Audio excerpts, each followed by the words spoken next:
বসন্ত এসে গেছে।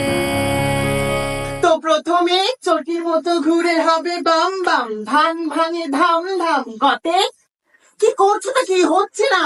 ও ভালো করছে। এক সেকেন্ড, তুমি কে? আমি বসন্ত। বসন্ত এসে গেছে, বসন্ত এসে গেছে। আর ভাল লাগছে না রে, প্রত্যেকদিন নাইট শিফট করাচ্ছি, ওইটুকু টাকায় হয়? আরে বাবা, কি হয়েছে কি? দাঁড়াও, ইঞ্জেকশন দিচ্ছি। মা, তুমি কে? আমি বসন্ত দিদি। বসন্ত এসে গেছে, বসন্ত এসে গেছে। বৌদি, মাইনে বাড়াতে হবে কিন্তু। অতগুলি কাজের নয়, ওইটুকুনি টাকায় পারি নাকি? কাজ যা যা যা যা, ঘুটে দিলে তো। আমি এক্ষুনি বুঝলাম কে তুমি। মাসি, আমি বসন্ত। বসন্ত এসে গেছে, বসন্ত